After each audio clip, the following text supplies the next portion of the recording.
The small town of Madhaver was known for its quiet lanes, its tea stalls filled with murmurs of politics and cricket, and its air gossip.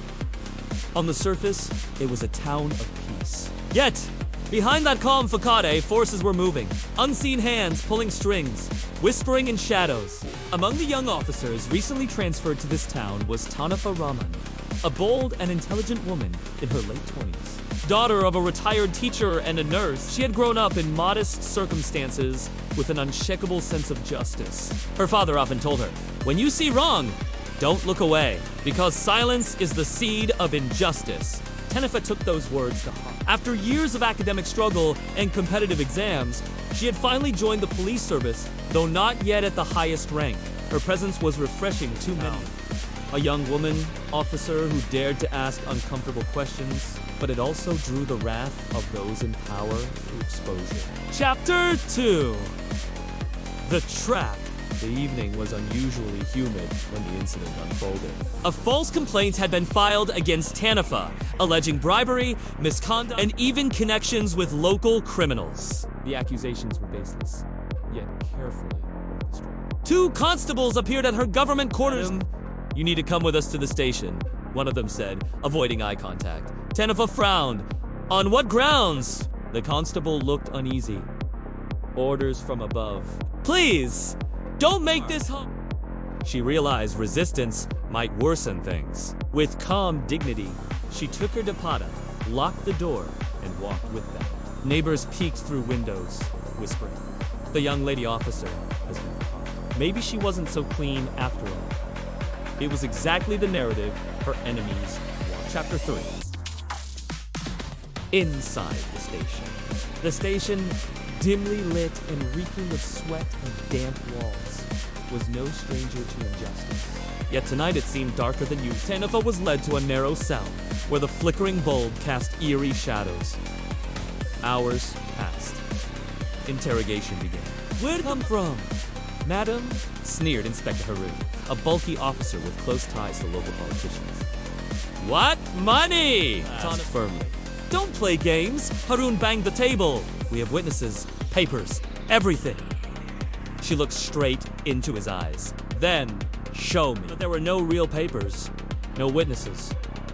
Only forged documents waiting to be produced at the right time. The entire setup was a conspiracy to destroy her reputation and remove her from her post. By midnight, she was left alone in the cell. The dripping water from the ceiling echoed like a cruel clock. She clenched her fists, reminding herself of her father's words. Silence breeds injustice. But now, silence was forced upon her. Chapter 4. Whispers in the dark on the second night. Something strange. From the cell next to hers, a faint whisper reached her ears. "Tanifa. Don't trust them." "Who's there?" The whisperer didn't reveal his name. "They want more than your badge. They want to bury evidence. You aren't in the game." "What evidence?" she whispered back, her heart pounding. A pause. Then, look for the phone. The phone with the recordings. "That's why you are here." Before she could ask more, footsteps approached and the whisper went silent. Lay awake the entire night, replaying the cryptic words. A phone. Recordings. Something much bigger was at stake than her own arrest. Chapter 5. The depth of conspiracy. Over the next days, fragments of truth revealed themselves while she was being interrogated. She overheard officers casually mentioning names of powerful figures. Businessmen, a minister's aide, and even senior officers. The puzzle became someone had secretly recorded conversations that could expose massive corruption, illegal tenders, land grabbing, even organized crime. That phone was dangerous, and those in power feared Tanifa might stumble upon it or protect the person who had it. So they had decided to eliminate her credibility first. Chapter 6. Outside the walls. While Tanifa struggled inside, news of her arrest spread outside. At first, people whispered in tea stalls. Maybe she was greedy after all. Soon, contradiction. Some villagers recalled her honesty, how she had helped settle disputes fairly, how she had once rescued a girl from harassment without asking for a rupee. Young activists began questioning the narrative. They started posting on social media, Is Officer Tanifa being framed within days? Hashtags emerged. Local newspapers cautiously printed opinion pieces. Small protests erupted in front of the station. The establishment was unsettled. What they thought would be a silent arrest was turning into a growing storm. Chapter 7. The Silent Battle. In cell, Tanifa remained outwardly calm, but her mind raced. Every interaction, every whisper, every detail mattered. The mysterious words haunted her. Look for the phone. She thought of her family. Her mother, surely crying at home. Her father, probably pacing with anger and helplessness. And she'd break down. She had to endure. At night, she scribbled thoughts on scraps of newspapers someone had smuggled in with her food. She wrote down names, events, suspicions, a secret log to preserve her sanity. If she survived, this log might become her weapon. The spark of movement. By the end of the week, the protests outside grew louder. University students joined. Women demanded her release. Banners were raised. We want justice for Tanifa. Inside, the officer was restless. Harun muttered, "Why are they making such noise for a mere woman officer? We need to shut this down." But it was too late. The spark had been lit. A movement was forming, not just for Tanifa, but against the system that thrived on framing innocence and silencing truth. And someone hidden in the shadows, the phone with the damning recordings still existed, waiting to resurface. Chapter 9. Foreshadowing on the 10th night, the whisper returned. Tanifa, listen carefully. They will try to move you soon. Don't let them. The phone is closer than you think. Who are you? She pleaded. No answer. Only silence. But Tanifa knew one thing. Her arrest was just the beginning of a much larger war. The conspiracy wasn't only about her. It was about the rotten core of power itself. And now, the people outside had begun to awaken. The town of Madahava had changed. Streets that once felt silent now buzzed with tension. Protesters shouted in front of the stage, holding banners demanding Tanifa's release. Social media campaigns amplified their voices, spreading far beyond the town's borders. Inside, Tanifa sensed the shift. The officers who had been indifferent were now jittery. Whispers of political fallout and media scrutiny reached even the corridors of her cell. Harun, the officer orchestrating her arrest, fumed. This isn't over. We need this before it spreads. Tanifa, however, remained resolute. Through small conversations and observations, she began connecting the dots. The corruption was not just local, it had tentacles reaching higher offices, implicating powerful politicians and businessmen. The mysterious whisper returned. Tanifa.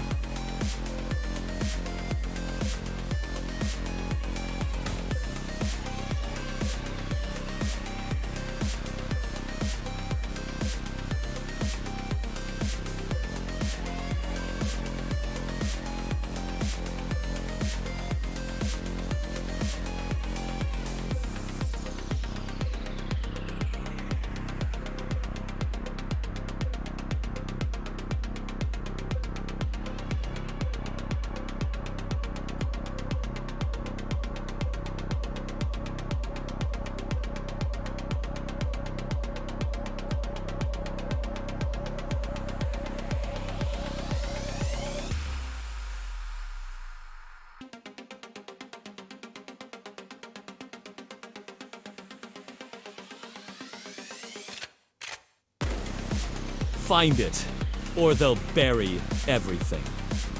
Her heart pounded. She realized this was more than a clue. The phone held evidence to topple powerful figures. Illegal deals, bribery, and worse. Through cunning and patience, she observed of the officers. A weak point emerged. A locker in Harun's office, which he accessed only during night rounds. Her plan was dangerous, but necessary. She had to retrieve the phone without alerting the officers. One mistake could cost her freedom or her life. The night was storming, with rain drumming against the tin roofs. Tanifa saw an opportunity and two subordinates left the office to monitor the protesting crowd. She slipped out of a cell using a hidden key she had found earlier. Every step echoed the hall. Reaching the locker, she carefully unlocked it and found the phone inside, along with a set of documents. Her hands trembled, but she quickly memorized numbers, names, and crucial stamps. She had the evidence. The conspiracy was real. The corruption was with the phone in her possession. Tanifa planned to. She couldn't confront the officers directly. They were too powerful. She needed allies outside. Through hidden messages to student activists, she arranged for secure communication. The town's movement intensified. People demanded accountability. The hashtag Justice for Tanifa and hashtag Expose the Corrupt trended nationally. Politicians began to whisper about the consequences of suppressing her. Even Harun had underestimated the situation. Amidst this chaos, an unexpected ally emerged. Rohit, a young data who had previously worked with Harun. He had secretly been documenting corruption for years, and now offered to help Tanifa expose everything. Together, they planned a strategy. The evidence on the phone and documents could not just free Tanifa, but also spark legal investigations into the corrupt network. Rohit warned, they'll try to discredit you. They'll frame the movement as chaos. You have to be careful. The authorities decided to escalate. They fabricated new charges against Tanifa, attempting to discredit. Yet, the public support made it difficult for them to act openly. Protests became more organized. University students, women's groups, and even some senior citizens joined. They held rallies, created viral videos, and documented everything. The administration was trapped between power and public opinion. Inside the station, Tanifa observed silently. The movement outside mirrored the storm inside her mind. Chaotic, unstoppable, yet full of hope. Through the phone, Tanifa and Rohit a series of recorded conversations implicating Harun, businessmen, and a politician in illegal dealings. The evidence was undeniable. They carefully shared information with trusted journalists. The media picked it up immediately. Headlines screamed, "Corruption unveiled." Officer framed to hide truth. Harun realized the tide had turned. He panicked. Attempts to witnesses failed. The higher authorities could no longer ignore the evidence. The protest outside transformed into a full-scale movement. Citizens blocked the road, demanding Tanifa's release and accountability for corruption. Online campaigns amplified every event, creating pressure the government could not ignore. Finally, the judge reviewed the evidence. With overwhelming public scrutiny and clear proof, the charges against Tanifa were dropped. She walked out of the station, a free woman, by thousands chanting her name. Even though Tanifa was released, the battle was far from over. Harun and his associates were under investigation, but the political machinery still worked. Phone and its evidence had shaken the system, but the shadows of corruption persisted. Tanifa realized the struggle for justice was ongoing. She had survived, the movement had grown, and the truth had been revealed. But vigilance was necessary. The mysterious voice had guided her, the movement had empowered her, and the people had supported her. Together, they had won this chapter. That night, Tanifa sat by the riverbank outside Madhabar. She reflected on the events. Her city had changed. She had changed. And the fight for justice was only beginning. She whispered softly, "This is only... We have exposed them, but we must remain vigilant. Shadows may remain, but light will always return." Somewhere in the distance, the murmurs of the town continued. But now, they were filled with hope, courage, and the determination to confront injustice. Thank you so much for watching this video. If you enjoyed, don't forget to like, comment, and subscribe to my channel for more romantic stories like this. I'll see you again in another new video. Until then, take care, stay healthy, and stay safe. Wishing you all the best. Goodbye for now, and thank you.